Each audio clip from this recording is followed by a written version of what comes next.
মানবো না। আদিবাসী এসটি শংসাপত্রে মানছি না, মানবো না, মানছি না, মানবো না।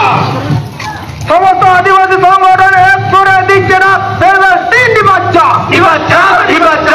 আদিবাসী এসটি সংগঠনের প্রধান হচ্ছে না কেন বিষ্ণুপুরে এসটির জবাব দাও, জবাব দাও, জবাব দাও। এসটি বিরুদ্ধে আদিবাসী লড়ছে, লড়বে, লড়ছে, লড়বে। এসটি বিরুদ্ধে আদিবাসী লড়ছে, লড়বে, লড়ছে, লড়বে।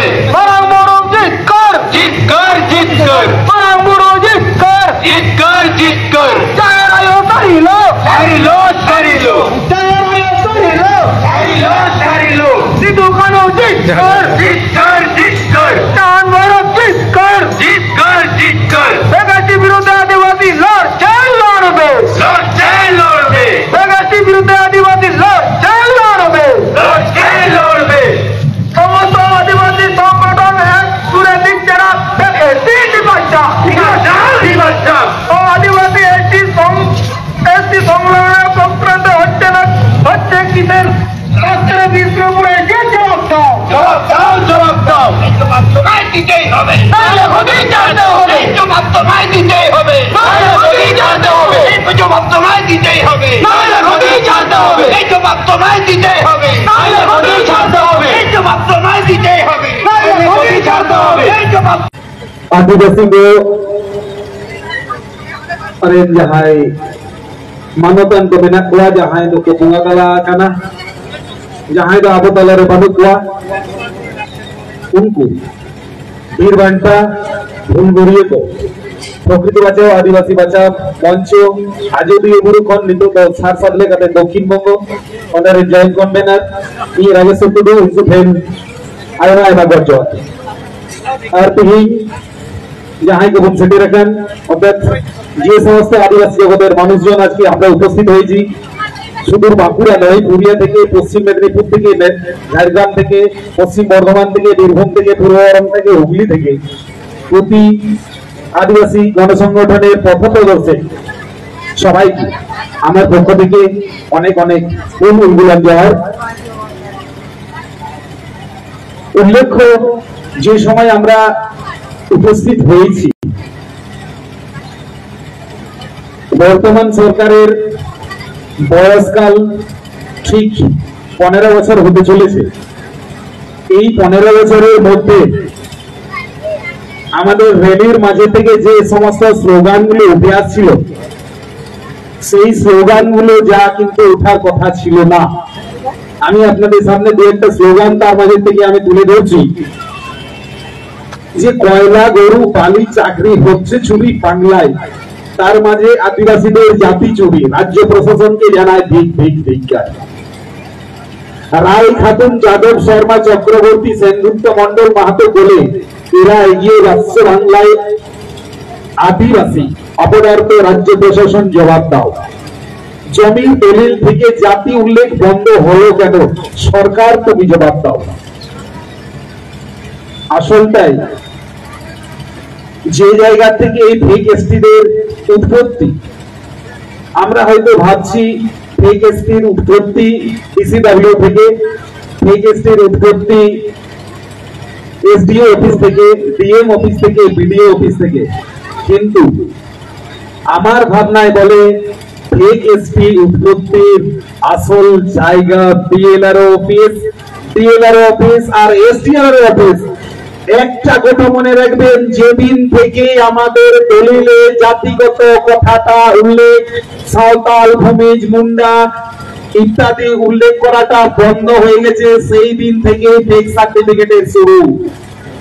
অর্থাৎ ফেক সার্টিফিকেট বের হচ্ছে এই কারণেই, যে সমস্ত ডকুমেন্টস কে নিয়ে এসটি সার্টিফিকেট তৈরি করতে হয় তার মধ্যে উল্লেখযোগ্যতাই হচ্ছে জমির দলিল, আসল পরিচয় পত্রটাই হচ্ছে জমির দলিল। সেখানেই উল্লেখ থাকে এই কতদিন এখানকার বাসিন্দা। এসটি সার্টিফিকেট দু ধরনের হয়, এসটি এ আর এসটি বি। অন্যান্য রাজ্য থেকে যদি আমাদের এখানে আসে তাহলে এসটি বি, আর স্থায়ীভাবে যদি বাসিন্দা হয় তাহলে এসটি এ। জমির দলিল যদি থাকতো আমাদের জাতির উল্লেখের কথা, তাহলে এই সমস্ত যাদব শর্মা খাতুনরা কখনো এসটি সার্টিফিকেট তৈরি করতে পারতো না। আমরা হয়তো যে লড়াইটা লড়ছি সেই লড়াইটা এখনো সঠিক জায়গায় পৌঁছায়নি বা সঠিক রাস্তায় নিয়ে যেতে পারছি না বলে আমার মনে হয়। আরে SD office, DM office, BDO অফিসের থেকে আগে লড়াইটা শুরু হোক পিএলআর থেকে, এসডিএলআর থেকে টিএল অফিসে। তারা কেন আমাদের দলিল থেকে জাতি কথাটা উল্লেখ বন্ধ করেছে? সেই শিকড়টা যদি না উঠতে পারি, এসডিও এসডিও 8 নেতার কথায় 8 নেতার আঙুলে আলাদা চলে। এই এসডিওর মেরুদণ্ডটা বাঁকা কেচোর মতো নইয়ে গেছে। এই এসডিওর কিচ্ছু করার নেই। বিষ্ণুপুর এরিয়ার একজন কাউন্সিলর, বিষ্ণুপুর এরিয়ার একজন পঞ্চায়েত মেম্বার যা বলবে এই এসডিও তার থেকে একটা কথা বাদ দিতে পারবে না। যদি বাদ দিয়ে খেতে পারে তাহলে বলবো এই যে বুকের পাপ আছে, তার শিক্ষাগত যোগ্যতা শক্তি আছে। আরে ভুলে গেছে এই এসডিও একজন আইএস পাস। আমি একজন নেতার কথাই কেন বলবো? শুধু বিষ্ণুপুর এসডিও কেন, তাম বাংলার এসডিও কে বলবো, তাম বাংলার ডিএমদেরকে বলবো, আপনি একজন শিক্ষিত মানুষ, একজন এই পাস নেতার অঙ্গুলে আমার চলবে কেন? আরে বাবা, আপনাকে খুব বেশি হলে ট্রান্সফার করবে, মঙ্গল গ্রহে পাঠাবে না। বিষ্ণুপুর থেকে 24 পরগনা বিষ্ণুপুরে পাঠাবে, জলপাইগুড়ি পাঠাবে, 24 পরগনা সুন্দরবনে পাঠাবে, পশ্চিমবঙ্গের ভেতরেই থাকবে। সমস্ত এসডিও আর সমস্ত ডিএম কে যদি ট্রান্সফার করতে শুরু করে, রাজ্য সরকার ট্রান্সফারটা করবে কোথায়? আপনারা মেরুদণ্ডটা সোজা রাখুন। আর যদি মেরুদণ্ডটা সোজা রাখতে না পারেন, তাহলে বলবো আপনি ওই চেয়ারের যোগ্য নন। এমনও হতে পারে ফেক সার্টিফিকেট নিয়ে আপনি এসডিও হয়েছেন, ফেক সার্টিফিকেট নিয়ে আপনি এসডিও হয়েছেন, আর ফেক সার্টিফিকেট নিয়ে এসডিও হয়েছেন বলেই আপনার সেই ফেক সার্টিফিকেট ধারীদের কাছে আপনাদের এত দরদ, আপনার এত মায়া, যে আসলরাকে ছেড়ে নকলদেরকে মা থাকতে মাসিদের যত্ন করতে শুরু করেছেন।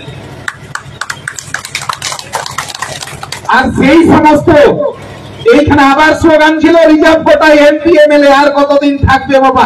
কন্যার চামড়ার এমপি এমএলএ জবাব দাও। আরে কন্যাটা লজ্জা পাবে তার থেকে আপনাদের চামড়াটা বেশি মোটা। যে সমস্ত প্রতিনিধিরা বিধানসভায় গেছেন, যে সমস্ত প্রতিনিধিরা লোকসভায় গেছেন, সমস্ত দলের আদিবাসী প্রতিনিধিদেরকে বলছি, আপনারা কথা বলুন। আপনারা ওইখানে এসি ঘরে ঠান্ডা হয়ে খাতি যাননি, আপনারা প্রতিনিধিত্ব করছেন আপনার এরিয়ার সাধারণ মানুষের, আদিবাসী ও আদিবাসী তামাম নাগরিকের সুখ দুঃখের কথাটা বলার জন্য আপনাকে পাঠানো হয়েছে। ওইখানে মৌজ মস্তি করার জন্য নয়, বিধানসভায় আর লোকসভায়। আর যদি না পারেন, আর যদি সেইখানে এইখানকার কথা তুলে ধরতে, আম জনতার কথা, আমি শুধু আদিবাসীদের কথা বলছি না, আম জনতার কথা যদি তুলে ধরতে না পারেন, তাহলে আপনি এইখানকার প্রতিনিধি হওয়ার যোগ্য নন। এইবারে যদি আগামী আসছে ভোট, আপনাদের কোন পাড়ায়, আপনাদের কোন গ্রামে বা মহল্লায় যে কোনো দলের রাজনীতিবিদরা যদি প্রচার করতে যায়, ছাতা নিয়ে দাঁড়াবেন, ছাতা দিয়ে দাঁড়াবেন। যে আমার কথা বলবে না তাকে আমি ভোট দেবো না, দরকার হলে নোটাই দেবো, দরকার হলে নোটাই দেবো, দরকার হলে নিজস্ব প্রতিনিধি পাঠাবো। পারি আর না পারি, কেন পারবো না? আমাদের রাজ্যের দ্বিতীয় বৃহত্তম দল বিজেপি আসলে কি? আসলে জাতিগত সংগঠন থেকে বেরিয়ে আসা, আরএসএস থেকে বেরিয়ে আসা। তাহলে আমাদের ইফা থেকে কেন রাজনীতি দলের লোক পাঠাতে পারবো না? একমাত্র জনপ্রতিনিধি ভাঙড় থেকে যে একমাত্র আওয়াজ তুলে যাচ্ছে আইএসএফ থেকে, তার আসল চেহারাটা কি? সেই জাতিগত সংগঠন থেকে উঠে আসা। তাহলে আমরা সমস্ত জাতি মিলে একতা হয়েছি, এইভাবে এসেছি, তাহলে আমাদের জাতিগত সংগঠন থেকে প্রতিনিধি আগামী বিধানসভায় কেন পাঠাতে পারবো না? বিধানসভায় আপনারা ঠিক করবেন, গ্রামের আম জনতা ঠিক করবেন, যে আপনাদের প্রতিনিধি পাঠানোর প্রয়োজন আছে কিনা। যে সমস্ত রাজনৈতিক দলের প্রতিনিধিরা এখন প্রতিনিধিত্ব করছে তারা এইবারে কেন, আসারবারে কেন, আপনার নাতি নাতনিরা যখন বড় হবে তখনও আপনার কথাটা বলবে না। যদি বলতে হয় একতা হন, যা হয়েছি তার থেকে আরো জোরবদ্ধ হন, নচেত আপনার কথা কেউ বলবে না আর কেউ শুনবে না। ইয়াং জেনারেশনকে অনুরোধ করবো, আপনাদের বয়স অনুযায়ী এখন যা যা করে যাচ্ছেন করুন, আমার কোনো আপত্তি নেই। খেলতে হবে, নাচতে হবে, গাইতে হবে, এটাও সংস্কৃতির অংশ, এটাও এই জীবনের অংশ। ওই কাজটা করার জন্য দ্বিতীয়বার জীবনটা পাওয়া যায় না। কিন্তু ভাই, আগামটা মনে রাখতে হবে। আমি আমার বয়সটা যখন, খেলার বয়সটা পেরিয়ে যাবে, নাচের বয়সটা পেরিয়ে যাবে, যখন তুমি সংসার জীবনে পদার্পণ করবে তখন করবেটা কি? সাবধান হয়ে যাও, নিজের অধিকার হরণ করছে অন্য কেউ। রুখে দাঁড়াও যতক্ষণ না যুব সমাজ এগিয়ে আসবে। আমাদের বর্তমানের পথপ্রদর্শকরা কাদের হাতে বেতনটা তুলে দেবে তোমরা যদি না আসো? এখন বিভিন্ন গণসংগঠনে যারা পথপ্রদর্শক আছে তারা কিন্তু বেশিরভাগই বয়স্ক। তারা চাইছে তাদের বেতনটা যুবদের হাতে তুলে দেখ, তারা চাইছে আমাদের বেতনটা যুবদের হাতে তুলে দিয়ে যাব। কিন্তু সেই যুব সমাজ যদি না এগিয়ে আসে তাহলে পরবর্তী দিনটা এতটাই ভয়ঙ্কর হবে যা আপনি কল্পনাও করতে পারছো না, স্বপ্নেও দেখতে পাচ্ছ না। আমি একই জিনিস নিয়ে বারবার যখন উঠে আসছে আর দীর্ঘায়িত করব না, শেষে বর্তমান সরকারের অবস্থা, উদ্দেশ্য, লক্ষ্য নিয়ে একটা সরস্বতী কবিতা হঠাৎ করেই মনে হলো এটা লিখে ফেলেছি। যদি এই কবিতার মাধ্যমে কারো গায়ে লেগে থাকে বা গায়ে লাগে, যদি আমি সীমা লঙ্ঘন করে ফেলি, নিজ গুণে ক্ষমা চেয়ে রাখছি, ক্ষমা করে দেবেন। কবিতার নাম এগিয়ে বিশ্ব বাংলা, লেখার তারিখ 25/8/25। স্কুলের টিফিনের সময়, আমি কর্মক্ষেত্রে একজন স্কুল শিক্ষক, স্কুলের টিফিনের সময় ফাঁকা পেলাম বলে এই কবিতাটা লেখা।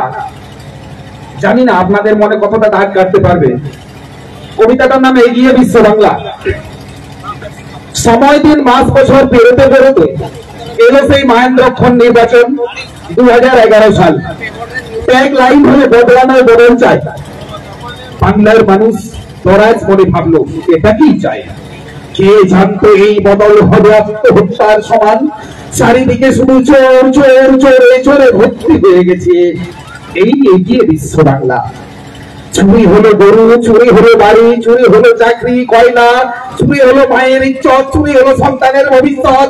শিক্ষিতদের সময় তো ভরলো না পেটে, হাঙরদের তাই সরকারের প্রশাসনকে কাজে লাগিয়ে চুরি হতে লাগলো পিছিয়ে পড়া আদিবাসীদের সাংবিধানিক রক্ষা কবচ। আদিবাসীদের জাতি চুরি হচ্ছে রে ভাই, আদিবাসীদের জাতি চুরি হচ্ছে এগিয়ে বিশ্ব বাংলায়। সরকারি বদান্যতায় মদতে কিছু অমেরুদণ্ডী এসডিও পিএমদের সহযোগিতায় কর্মকাণ্ডে আদিবাসী তকমা পাচ্ছে হালদার, বিশ্বাস রায়, যাদব, শর্মা মন্ডল, মাহাতো, সেনগুপ্ত, শেখ, খাতুন, চক্রবর্তী কোলে নামক উচ্চবর্ণের ধৈর্যধারী বহুরূপীরা। তাজ্জব ব্যাপার, তাজ্জব হবেন না, এইটাই এগিয়ে বিশ্ব বাংলা। মহামহিম সুপ্রিম কোর্টের ঐতিহাসিক আইন ভারতীয় ন্যায় সংহিতার পূর্ণ গ্রন্থের লেখাকে প্রতারণা করেই চলেছে আদিবাসীদের বিলুপ্ত করার ষড়যন্ত্র লিপ্ত এই এগিয়ে বিশ্ব বাংলা। যে আদিবাসীরা দেশের মালিক তারাকে চক্রান্ত করে ঠান্ডা ঘরের নীল নকশা বানিয়ে বিলুপ্তির ধান্দা। আগমনের ট্যাগলাইনের জমি থেকে লুকিয়ে সরকারি প্রেষণ যন্ত্রকে সুনিপুণ ভাবে কাজে লাগিয়ে আজও দিয়ে বড়তে উচ্চপাচামে ঝাড়গ্রাম রানীবাঁধ জমি লুট হচ্ছে রে ভাই, জমি লুট হচ্ছে। বাপ ঠাকুরদার নারী পোতা জমি লুট হচ্ছে এই এগিয়ে বিশ্ব বাংলায়। বারবার চাওয়া সত্ত্বেও হয়নি সাঁওতালি মাধ্যমে ভোট। সাঁওতালি মাধ্যমে স্কুলগুলো ছাগল ছানার 6 নম্বরের ছানা। স্কুল কলেজ বিশ্ববিদ্যালয় আদিবাসী হোস্টেল আজ বন্ধ হয়ে গেছে, না হয় বন্ধ হওয়ার প্রহর গুনছে। ভূমিক ভাষাকে দ্বিতীয় রাজভাষার স্বীকৃতি হিসাবে আজও বিষ পাও চলে। হোক খেলা, হোক মেলা, হোক ভামসা মডেল, হোক ঢালুই ঢালুই নাচ হোক। আদিবাসীদের শিক্ষা থেকে দূরে রাখো, অধিকার থেকে দূরে রাখো, তবেই না উন্নয়নের ফানুষে ফিরবে। এই এগিয়ে বিশ্ব বাংলা।